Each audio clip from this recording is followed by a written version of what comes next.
اگه همسرتون قاچاقچی مواد مخدره بیا تا بهت بگم چطوری میکاپ کنی. اخیراً توی اینستاگرام یه ترندی راه افتاده به اسم ماب وایف، استایل ماب وایف یا میکاپ ماب وایف.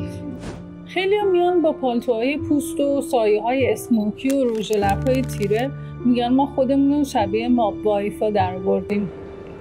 ماب وایفا به خانمایی میگن که شوهراشون قاچاقچی مواد مخدرن، کسایی که به خاطر مواد مخدر و پول بیشتر آدم میکشن.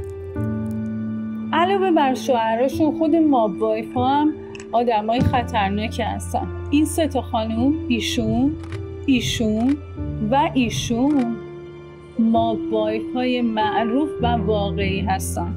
اگه دقت بکنین تنها چیزی که خیلی تو قیافه‌شون مشهوده قیافه های پکیده ای دارن و عین معتادا هستن. این ترند ماب وایف استایل اینقدر سطحی و پوچه، مثل این میمونه که یه نفر بگه من میخوام خودم رو شبیه همسر آقای دکتر بکنم. همسر آقای دکتر چه ویژگی خاصی داره؟